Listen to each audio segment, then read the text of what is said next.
Assalamualaikum warahmatullahi wabarakatuh. Ketemu lagi dengan Kak Furkon di channel Lari Furkon. Pada video kali ini Kak Furkon akan berbagi kabar up to date seputar kabar honorer PPPK 2022 ya Bapak Guru ya. Ternyata pendataan non ASN dibelit masalah rumit. Permasalahannya ada pada slip gaji honorer ya Bapak Guru ya. Oke, langsung saja kita ke beritanya Bapak Guru ya. Sumbernya jpnn.com, Selasa 27 September 2022. Pendataan non ASN dibelit masalah rumit. Oh, slip gaji honorer. Oke. Jakarta, jpnn.com, pendataan non ASN dibelit masalah rumit. Oh, slip gaji honorer. Hingga saat ini, pendataan non ASN di instansi pemerintah pusat dan Pemda yang dilakukan oleh BKN masih berproses.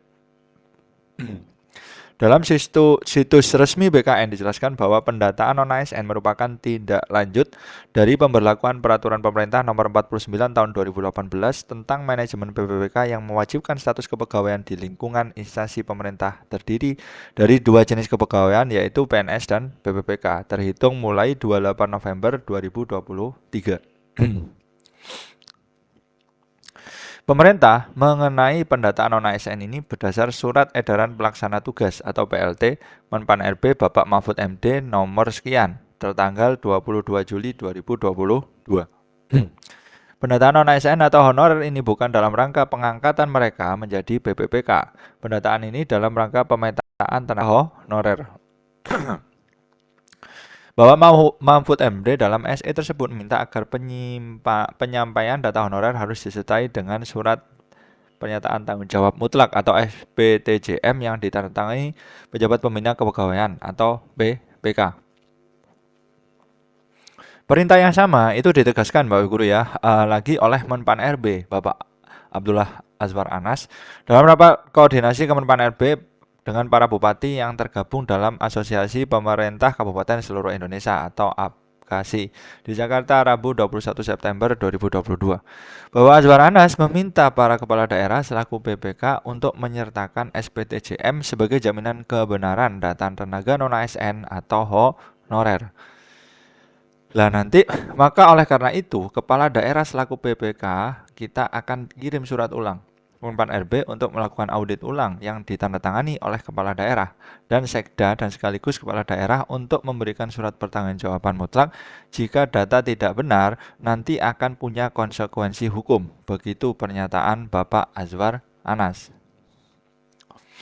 Pemerintah tak tegas penyebab masalah honorer berlarut. Pendataan non-ASN dilingkupi beragam masalah rumit, antara lain ditemukannya kejanggalan jumlah honorer K2.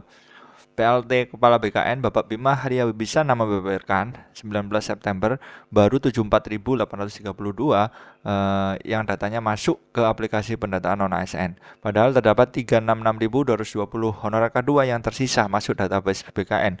Hal yang mengejutkan Bapak Bima Haria. Artinya masih ada selisih 291.388 honorer K2 belum masuk pendataan non-ASN. Ini sangat janggal. Honorer K2 yang seharusnya masuk 366.220 tetapi yang tercatat baru 74.000.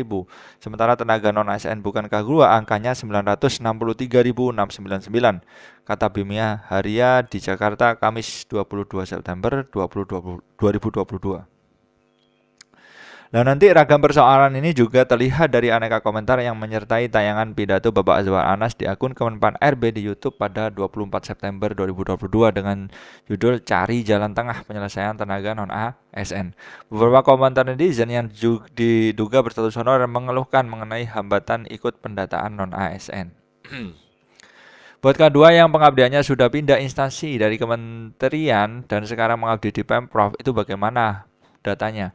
Sedangkan K2 yang sudah pindah instansi itu sudah masuk data BKN sebagai K2 honorer dengan SKMT 1.01.2005.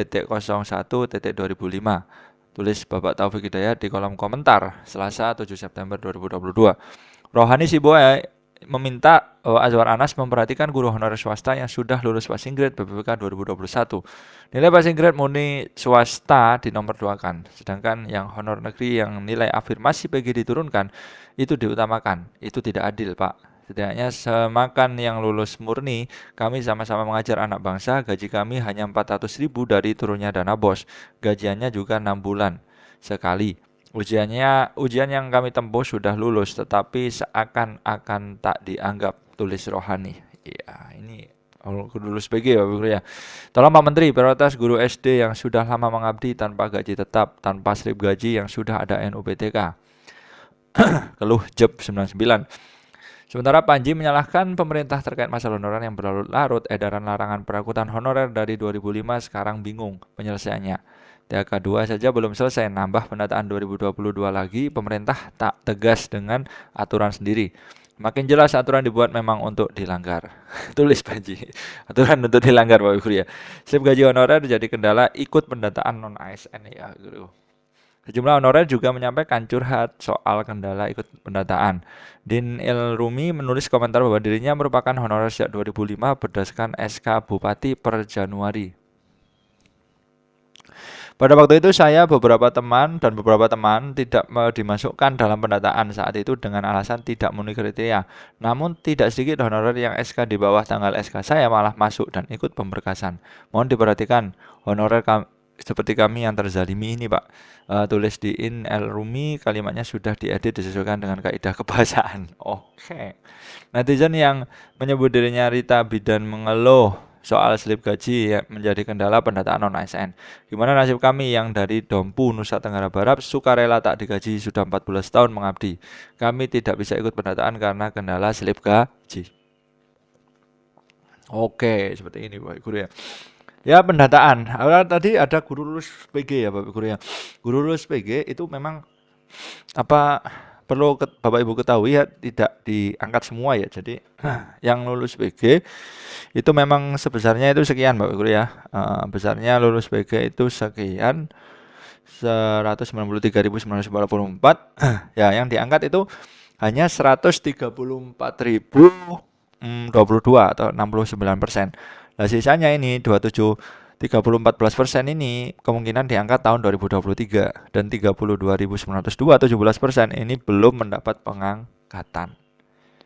Ini data dari rakor kemarin ya Bapak Guru. Jadi nanti ini ada kelebihan honorer ya, kelebihan guru honorer atau oversupply. Nah, nanti solusinya bagaimana? Nanti kalau Bapak Ibu guru di akunnya ternyata belum penempatan, nanti bisa memilih setuju atau tidak setuju.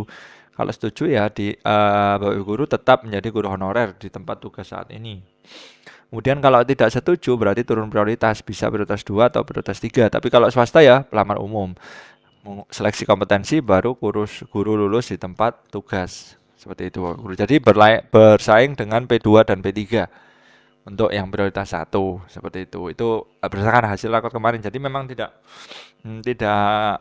adil juga Bapak Guru ya, kan sudah lulus mengapa kok harus disaingkan dengan P2 dan P3. Tapi itu adalah kebijakan, kita tidak bisa ngapa-ngapain, kita hanya bisa berdoa. Seperti itu Bapak Guru ya. Oke, saya kira cukup ya video dari Kak Furqon, semoga memberikan manfaat bagi Bapak Ibu guru yang sudah menonton. Intinya tetap semangat dalam mengajar. Salam semangat dari Kak Furqon. Wassalamualaikum warahmatullahi wabarakatuh.